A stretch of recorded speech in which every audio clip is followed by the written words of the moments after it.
പ്രാണായാമ കർമ്മങ്ങൾക്ക് വേണ്ടി 10:30 പീഠത്തിൽ ഇരുന്നു എന്നാണ്. 10:30 നിങ്ങൾ ആലോചിക്കണം. ഈ 10:30 എന്ന് പറയുന്നതിൽ തന്നെ there is some ലിംബായ സമാധിയെ കുറിച്ച് പറയാം.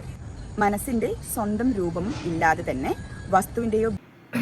എല്ലാവർക്കും നമസ്കാരം. നമ്മുടെ വീഡിയോ ആദ്യമായി കാണുന്ന ചാനൽ സബ്സ്ക്രൈബ് ചെയ്യാനും വീഡിയോ ലൈക്ക് ചെയ്യാനും മറക്കണ്ട. നമ്മുടെ സമാധി സ്വാമിയാണ് ഇപ്പോൾ ഏറ്റവും കൂടുതൽ സെൻസേഷണലായിട്ട് നിൽക്കുന്ന ന്യൂസും ഒരുപാട് പേര് ചർച്ച ചെയ്യുന്ന ഒരു വിഷയം.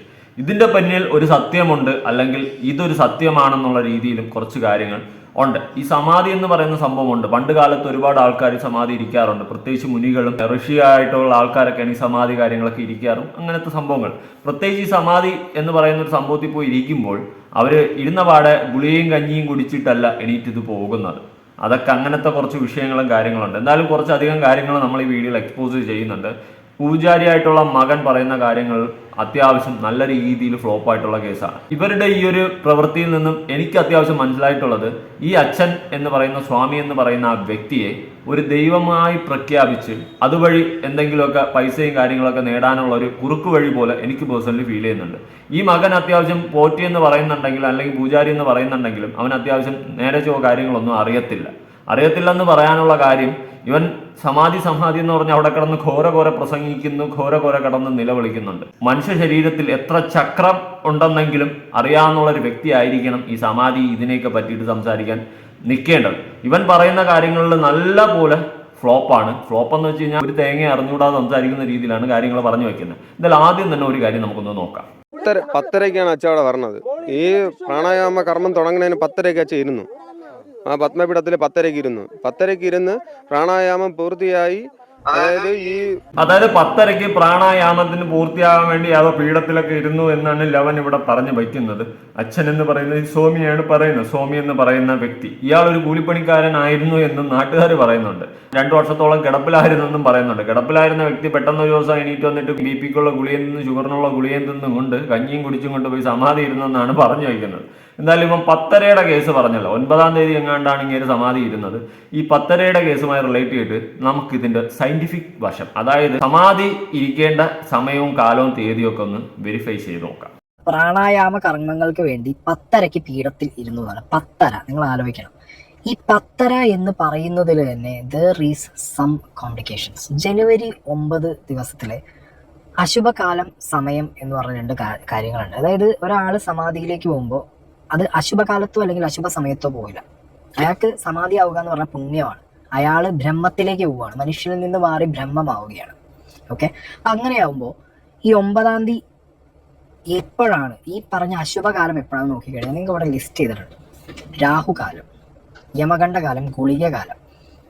ഈ പറഞ്ഞ മകൻ പറഞ്ഞ ഒരു സമയം വെച്ചാണെന്നുണ്ടെങ്കിൽ ഗുളിക കാലത്തിൽ, അശുഭകാലത്തിൽ ആരെങ്കിലും സമാധിയാവോ? റോങ്. മകൻ പറഞ്ഞ കാര്യം വെച്ചിട്ട് നോക്കുമ്പോൾ ഈ സമയത്ത് ആരും സമാധി ആകത്തില്ല, സമാധിക്ക് പോയി ഇരിക്കത്തില്ലെന്നാണ് പറയുന്നത്. ഈ കേസ് തെളിയിക്കാനായിട്ട് അല്ലെങ്കിൽ മകന്റെ ഓരോ ഉടായ്പകളും പൊളിച്ചെടുക്കാനായിട്ട് ആദ്യം തന്നെ ഒരു പോറ്റി വരണം. ഇതുമായി ബന്ധപ്പെട്ടിട്ടുള്ള ഏതെങ്കിലും ഒരു പൂജാരിയോ പോറ്റിയോ അല്ലെങ്കിൽ മറ്റേ പകിടയൊക്കെ വെച്ച് ചെയ്യുന്ന ആ പരിപാടി അറിയാന്നുള്ള ഒരാൾ വരണം. ഒരു ജ്യോതിഷം അറിയുന്ന വ്യക്തി വന്നാൽ മാത്രമേ ഇവന്റെ കാര്യങ്ങൾ എല്ലാം പൊളിച്ചെടുക്കാൻ പറ്റത്തുള്ളൂ. പ്രത്യേകിച്ച് ഇനിയിപ്പോൾ എന്തായാലും ഈ ഒരു വിഷയവുമായി ബന്ധപ്പെട്ടിട്ട് ഇവൻ പറയുന്ന കാര്യങ്ങളിൽ അത്യാവശ്യം ഉടായ്പ ഉണ്ടെന്നുള്ള രീതിയിൽ എന്തായാലും ഓരോ ജ്യോതിഷന്മാർ വീഡിയോയുമായിട്ട് ഇറങ്ങുമെന്നാണ് എൻ്റെ ഒരു പ്രതീക്ഷ. ആരെങ്കിലുമൊക്കെ ഉറപ്പായിട്ട് ഇറങ്ങണം. ഇമാതിരി ഉടായ്പകളും കാണിച്ചു കൂട്ടിയിട്ട് നാട്ടുകാരെ പറ്റിച്ച് കണ്ണി പൊടിയിട്ടിട്ട് സമാധി എന്നുള്ളൊരു പേരും പറഞ്ഞ് ഇങ്ങനെ കാണിക്കുന്നതെന്നും നമുക്ക് യോജിക്കാൻ പറ്റത്തില്ല. ഒരു പക്ഷേ ആ വ്യക്തി അല്ലാണ്ട് മരിച്ചു കാണും. എന്നിട്ട് ഇത് ഇനിയൊരു മാർക്കറ്റിംഗ് സ്ട്രാറ്റജി ആക്കാമെന്ന് വെച്ചുകൊണ്ട് അങ്ങേരെ പിടിച്ച് അകത്തിരുത്തി പൂശി കോൺക്രീറ്റിംഗ് ചെയ്ത് വിട്ടിട്ട് സമാധിയാണ് ഇനി ആൾ ദൈവമാക്കി അങ്ങേരെ അവിടെ പ്രതിഷ്ഠിക്കുന്നു. അങ്ങേരുടെ മകനായ ഇവനായിരിക്കും അടുത്ത ദൈവം എന്നുള്ള മൈൻഡ് സെറ്റിൽ അവിടെ ഒരു വിശ്വാസികളുടെ വിശ്വാസം പിടിച്ചു പറ്റിക്കൊണ്ട് പുതിയൊരു ആലയം ഉണ്ടാക്കി അവിടെ എന്തെങ്കിലുമൊക്കെ കാട്ടിക്കൂട്ടി പണം സമ്പാദിക്കാനുള്ള ഒരു വഴിയുമാകാം ഒരു പക്ഷേ. എല്ലാം തെളിയണം, ഒരു കാര്യവും വിടാൻ പാടില്ല. ഇനി ഇവൻ ചക്ര എന്ന് പറയുന്ന സാധനങ്ങളുണ്ട്. ഒരു മനുഷ്യ ശരീരത്തിൽ 7 ചക്രങ്ങളുണ്ട്. 11 പക്ഷെ പലയിടത്തുമായി പറയുന്ന ചക്രം എത്രയാണെന്ന് ചോദിച്ചു കഴിഞ്ഞാൽ നോക്കാം. ഇവിടെ ചടങ്ങ് തുടങ്ങി 11:30 കഴിഞ്ഞ് തുടങ്ങി. ഇവിടെ 11:30 കഴിഞ്ഞ് തുടങ്ങിയതിന് ശേഷം പിന്നെ പോയി സാധനങ്ങൾ അതിന്റെ പൂജാദ്രവ്യങ്ങൾ വാങ്ങി അച്ഛൻ സ്വന്തമായിട്ട് തന്റെ പ്രാണായാമം, അതായത് ഈ ഓരോ ചക്രങ്ങളും ഈ 6 ആധാര ചക്രങ്ങൾ ഉണർത്തിയാണ് അച്ഛൻ സമാധിയിലേക്ക് ലയിക്കുന്നത്. അല്ലേ, 6 ആധാര ചക്രങ്ങൾ ഉണർത്തിയാണ് അച്ഛൻ സമാധിയിലേക്ക് പോകുന്നത്. എന്തായാലും ഇവൻ ഇവിടെ പറയുന്നത് വെച്ച് നോക്കുമ്പോൾ 6 ആധാര ചക്രങ്ങൾ ഉണ്ടെന്നാണ് ലവൻ ഇവിടെ പറയുന്നത്, അതായത് മകൻ എന്ന് പറയുന്ന വ്യക്തി പറയുന്നത്. പക്ഷേ ഞാൻ ഗൂഗിളിൽ പോയിട്ട് എത്ര ചക്രം ഉണ്ടെന്ന് നോക്കി. ഹ്യൂമൻ ബോഡി ചക്രാസ് എന്ന് പറഞ്ഞ് സെർച്ച് ചെയ്തപ്പോൾ തന്നെ the 7 main chakras in the human body. Muladhara, located at the base on the spine, this chakra governs stability, security and basic survival needs. Sthana, Manipura, Anahata, Vishuddha, Ajna, Sahasra എന്നൊക്കെ പറഞ്ഞിട്ട് 7 ചക്രമാണ് ഉള്ളത്. The word chakra comes from Sanskrit and means wheel. Chakras are thought to be spinning wheels of energy that affect internal organs, nerves, emotion and thought.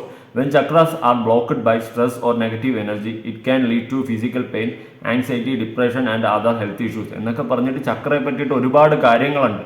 പക്ഷെ മകൻ വന്നവിടെ പറയുകയാണ് 6 ചക്രമുണ്ട്, 6 ചക്രം വെച്ചിട്ടാണ് കളി ചെയ്യുന്നത്, 7ാമത്തെ ചക്രം എന്ന് വിഴുങ്ങിയ. എനിക്ക് അറിഞ്ഞുകൂടാ. സ്വാമി എന്ന വ്യക്തിയെ പറ്റിയിട്ട് നാട്ടുകാർ പറയുന്നൊന്ന് കേട്ടുപോകാം.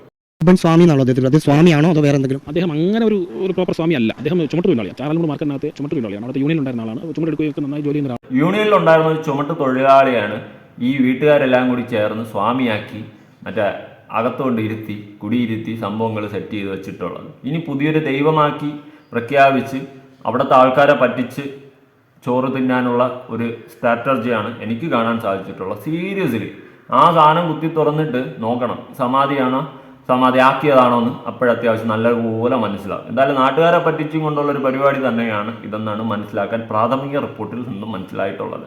ഇനി എന്താണ് സമാധി? നമുക്കൊന്ന് കേട്ടോക്കാം. അവസാനത്തെ ലിംബായ സമാധിയെക്കുറിച്ച് പറയാം. മനസ്സിന്റെ സ്വന്തം രൂപം ഇല്ലാതെ തന്നെ വസ്തുവിന്റെയോ ബിന്ദുവിനെയോ പ്രതിപാദിപ്പിക്കുമ്പോഴും അത് മനസ്സിന്റെ ആഴങ്ങളിൽ പതിയാതെ മനസ്സിന്റെ ആഴങ്ങളിൽ നമ്മുടെ ഇന്നർ സെൽഫിനെ തന്നെ കേന്ദ്രീകരിക്കുന്നതാണ് സമാധി.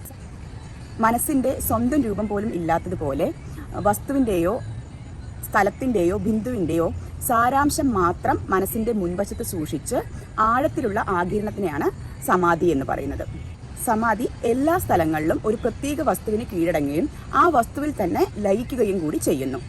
അങ്ങനെ ചെയ്യുമ്പോൾ നമ്മൾ അതിനെ സമാധി അവസ്ഥ കൈവരിക്കുന്നു എന്ന് പറയുന്നു. സമാധി അവസ്ഥയിൽ നമ്മൾക്കൊരു ടോട്ടലി ബ്ലിസ് അനുഭവപ്പെടാം, പരമാനന്ദം അനുഭവപ്പെടാം. നമ്മൾ നമ്മുടെ തന്നെ സ്വരൂപത്തിലേക്ക് ലയിക്കുന്നതാണ് സമാധി. യോഗപരമായിട്ട് ഈ ലേഡി സമാധിയെ പറ്റി പറയുന്ന കാര്യമാണ് നമ്മൾ ഈ കേട്ടത്. ഇനി അടുത്ത് മറ്റൊരു വ്യക്തി എന്താണ് സമാധി, എങ്ങനെയാണ് സമാധി ഇരിക്കുന്നത് എന്നൊക്കെ പറയുന്നുണ്ട്. അതിൽ ലാസ്റ്റ് വളരെ ക്ലിയർ ആയിട്ടുള്ള ഒരു കാര്യം പറയുന്നുണ്ട്. ഈ മരുന്ന് കഴിച്ചുകൊണ്ട് കഞ്ഞി കുടിച്ചുകൊണ്ട് കയറി സമാധി ഇരുന്നെന്ന് പറഞ്ഞില്ലേ, ആ കേസുമായി റിലേറ്റ് ചെയ്തിട്ട് വളരെ വാലിഡ് ആയിട്ടുള്ള ഒരു പോയിന്റ് ഈ വ്യക്തി പറയുന്നുണ്ട്. നമുക്ക് കേട്ടോക്കാം. ഈ സമാധി എന്നുള്ള വാക്ക് മറ്റു പലരും മരിച്ചു പോകുമ്പോഴും ഉപയോഗിക്കാറുണ്ട്. അതൊരു വലിയ ഒരു വാക്കായിട്ട് ആണത് അവർ പ്രയോഗിക്കുന്നത്. പക്ഷേ അതിൻ്റെ ശരിയായ അർത്ഥം നമ്മൾ മനസ്സിലാക്കുമ്പോൾ അതിന് ചേർന്ന ആളുകൾക്ക് മാത്രമേ അത് ഉപയോഗിക്കാവൂ എന്നുണ്ട്. പക്ഷേ അതൊക്കെ കാറ്റിൽ പറത്തിക്കൊണ്ടാണ് ഇന്ന് സമാധി എന്നുള്ള വാക്ക് ഉപയോഗിക്കുന്നത്. ഈ വാക്ക് മഹർഷിമാർ യോഗ ദർശനത്തിൽ ഉപയോഗിച്ചിട്ടുണ്ട്. യമം, നിയമം, ആസനം, പ്രാണായാമം, പ്രത്യാഹാരം, ധാരണ, ധ്യാനം, സമാധി. ഇതുകൂടാതെ ഭഗവത്ഗീതയിൽ ഒരു സ്ഥലത്ത് ഇത് ഉപയോഗിക്കുന്നു. 2ാമത്തെ അധ്യായത്തിൽ സ്ഥിരപ്രജ്ഞസ്യ കാ ഭാഷ സമാധിസ്ഥസ്യ കേശവ. അങ്ങനെ ആ സമാധി എന്നുള്ള വാക്കും വരുന്നുണ്ട്. എന്താണ് ഇങ്ങനെ 2 സ്ഥലത്ത് ഈ വാക്കുകൾ വന്നപ്പോൾ ഒരു ജ്ഞാനി അല്ലെങ്കിൽ ഒരു യോഗി ശരീരം വിട്ടുകളയുമ്പോൾ സമാധിയായി എന്ന് പറയാൻ കാരണം? പലപ്പോഴും അങ്ങനെ ഒരു ചിന്ത സാധാരണ ജനങ്ങളിൽ വരാറില്ല. അപ്പോൾ നമ്മളത് അറിഞ്ഞിരിക്കേണ്ടത് അനിവാര്യമാണ്. കാരണം സനാതന ധർമ്മത്തിൽ ഉറച്ച് മുന്നോട്ട് പോകുന്ന ആ പാരമ്പര്യമുള്ള നമുക്ക് പലതും നമുക്ക് നഷ്ടപ്പെട്ടു പോയിട്ടുണ്ട്. തലമുറ കൈമാറി വരുമ്പോൾ അതിൻ്റെ മൂല്യങ്ങൾ നഷ്ടപ്പെട്ടുകൊണ്ട് നമ്മൾ പോവുകയാണ്. വളർന്നു വരുന്ന തലമുറയ്ക്കും ഇതിൻ്റെ അർത്ഥം മനസ്സിലാക്കിയിരിക്കണം. ഈ ശരീരത്തെ ബോധപൂർവം ഉപേക്ഷിക്കുവാനായിട്ട് കെൽപ്പുള്ളവരാണ് യോഗികൾ. ഒരുപക്ഷേ ആധുനിക സയൻസിന്, മെഡിക്കൽ സയൻസിന് അതൊന്നും അത്ര വിശ്വാസമുള്ള കാര്യമൊന്നും ആയിരിക്കില്ല. ഒരിക്കൽ പാലക്കാട് ജില്ലയിലുള്ള ഒരു ആശ്രമത്തിൽ പോകുമ്പോൾ അവിടുത്തെ സീനിയറായിട്ടുള്ള ഒരു സന്യാസി, അദ്ദേഹത്തിന് പെട്ടെന്ന് ശാരീരികമായിട്ടുള്ള അസ്വസ്ഥതകളുണ്ടായി. ആശ്രമ അന്തേവാസികൾ പെട്ടെന്ന് അദ്ദേഹത്തെ ഹോസ്പിറ്റലിൽ കൊണ്ടുപോയി. അദ്ദേഹത്തിൻ്റെ ബോധം വിട്ടുപോയിരുന്നു. അതുകൊണ്ട് അവർ ഡോക്ടർമാർ പല ട്രിപ്പും അതുപോലെ മറ്റു പല ചികിത്സകളൊക്കെ കൊടുത്തു. കുറേ കഴിഞ്ഞപ്പോൾ അദ്ദേഹത്തിന് ബാഹ്യബോധം വന്ന് നോക്കുമ്പോൾ അദ്ദേഹം ഇങ്ങനെ ഹോസ്പിറ്റലിൽ കിടക്കുകയാണ്, ട്രിപ്പൊക്കെ ഇട്ട് കിടക്കുക. അദ്ദേഹം പറഞ്ഞു, എനിക്ക് ഇനി ഇതൊന്നും ആവശ്യമില്ല, എത്രയും പെട്ടെന്ന് ഇതൊക്കെ മാറ്റണം. അപ്പോൾ ഡോക്ടറുണ്ട്. അപ്പോൾ ഡോക്ടർ അതിശയിച്ചു പോയി, എന്തുകൊണ്ട്?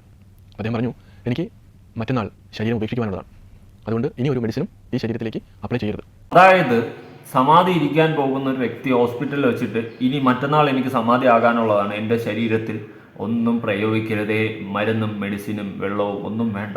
പക്ഷേ ഇവിടെ നമ്മുടെ സമാധി അപ്പൂപ്പൻ സമാധിക്ക് ഇരിക്കും മുന്നേ BP-ക്കുള്ളത് ഷുഗറിനുള്ള ഗുളികയും കഴിച്ച് ഇൻസുലിനും എടുത്ത് കഞ്ഞിയും കുടിച്ചിട്ടാണ് പോയത്. ട്രിപ്പ് പോയതുപോലെയാണ് നമ്മുടെ അപ്പൂപ്പൻ സമാധിക്ക് പോയതെന്നാണ് വീട്ടുകാർ പറഞ്ഞു വയ്ക്കുന്നത്.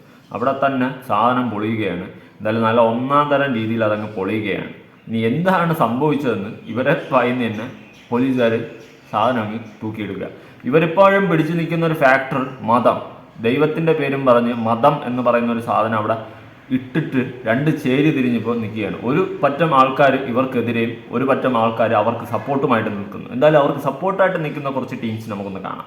ആർട്ടിക്കിൾ 14-17 പറയുന്നുണ്ട്. അവിടെ പരാതി ഉണ്ടെങ്കിൽ അവർക്ക് നോട്ടീസ് ഇഷ്യത് അവരുടെ സ്റ്റേറ്റ്മെന്റ് എടുക്കുന്നുണ്ട്. ഒരു സ്റ്റേറ്റ്മെന്റ് പോലും എടുക്കാതെ വന്നിട്ട് രാഷ്ട്രീയത്തിന്റെ പേരിൽ അതങ്ങ് പൊളിക്കാം. പിന്നെ കല്ലറ എന്ന് പറഞ്ഞ തെറ്റായ പ്രചരണം നൽകുന്നത് അത് കല്ലറയല്ല. ആ സ്റ്റേറ്റ്മെന്റ് നിങ്ങൾ മാറ്റണം. അത് ഹിന്ദു വിശ്വാസ ആചാര പ്രകാരമുള്ള ഒരു സമാധി മണ്ഡപമാണ്. ആ ഒരു വാക്യം നിങ്ങൾ സ്റ്റേറ്റ്മെന്റ് പറയുന്ന സമയത്ത് നിങ്ങൾ പറയണം ഹിന്ദു സംഘടനകളുടെ വിശ്വാസ ആചാരത്തിന്റെ ഒരു ലംഘനമാണ് ഇവിടെ നടക്കുന്നത്. ആ ഒരു കാര്യത്തിലേക്ക് ഹിന്ദു സംഘടന എന്ന നിലയിൽ നമ്മൾ അതിനോട് ഇടപെടൽ നടത്തുന്നുണ്ട്. ഞങ്ങൾ ഇത് പരാതി നൽകുന്നുണ്ട്. ഇതൊരു ആചാര ലംഘനമാണ്. ധനുമാസത്തിലെ തിരുവാതിരയാണെന്ന് അവിടെ ശിവന്റെ പ്രതിഷ്ഠയുള്ള സ്ഥലമാണ്. ആ ക്ഷേത്രത്തിൽ അവിടെ ആചാരങ്ങൾ വിശ്വാസങ്ങളുടെ ഭാഗമായിട്ട് പൂജ നടക്കുന്ന ഒരു ദിവസമാണ്. ആചാര ലംഘനത്തിനാണ് നോട്ടീസ് പോലും ഇഷ്യൂ ചെയ്യാതെ അവിടെ ഒരു നടപടിയുടെ ഭാഗമായിട്ട് പോലീസിന്റെ സൂപ്പർ. മതം തലയ്ക്ക് പിടിച്ചു നിന്നും കൊണ്ട് ഘോര പ്രസംഗിക്കുകയാണ്. ഇത് സീരിയസ്ലി പുറത്ത് വന്നില്ലെങ്കിൽ നാളെ ഇതുപോലെ ഓരോ സമാധികൾ ആവർത്തിച്ചുകൊണ്ടിരിക്കും. ആരെങ്കിലും ഒക്കെ കൊന്നിട്ട് കോൺക്രീറ്റ് ഇട്ട് വെച്ചിട്ട് സമാധിയാണെന്ന് പറഞ്ഞ് രണ്ട് ആരോ എടുത്ത് വെച്ചിട്ട് ഇരുന്ന പ്രശ്നം തീർന്നില്ലേ? അതുകൊണ്ട് ഈ സാധനം ഇങ്ങനെ വെറുതെ വിടാൻ പറ്റത്തില്ല. ഇത് തെളിഞ്ഞില്ലെങ്കിൽ നാളെ പല സമാധികളും ഉയർന്നു വരും. നമ്മുടെ കേരളം മൊത്തം സമാധിയിലായിട്ടായിരിക്കും പോകുന്നത്. ആരെ കൊന്നു കഴിഞ്ഞാലും കോൺക്രീറ്റ് ഇട്ട് വെച്ചിട്ട് സമാധിയാണെന്ന് പറഞ്ഞാൽ മതി എന്നുള്ളൊരവസ്ഥയിലോട്ട് പോകും. ആ അവസ്ഥ വരാതിരിക്കണമെങ്കിൽ ഇത് സാധനം ഇപ്പം തന്നെ കുത്തിപ്പൊക്കി ഇതിൻ്റെ കാര്യത്തിൽ ഒരു തീരുമാനമാക്കണം. ഇനി ഒരുത്തനും സമാധി ചെയ്യും മുമ്പേ ഗവൺമെൻറ്റിൽ അറിയിച്ചിട്ട് പോസ്റ്റ്മോർട്ടം റിപ്പോർട്ടും കഴിഞ്ഞിട്ട് സമാധി ചെയ്താൽ മതി. അല്ലാണ്ട് സമാധി ചെയ്യാൻ പോയി കഴിഞ്ഞാൽ ഇതുപോലെ ഇരിക്കും എന്നുള്ളൊരു പാഠം കൂടി സമാധിയിൽ ഒപ്പിച്ച് വെച്ച് കൊടുക്കണം എന്നാണ് എൻ്റെ ഒരു പേഴ്സണൽ അഭിപ്രായം. എന്തായാലും നിങ്ങളുടെ അഭിപ്രായങ്ങളും കാര്യങ്ങളും ഉറപ്പായിട്ട് തരാം. പുതിയൊരു വീഡിയോ ഇടണം. ബൈ.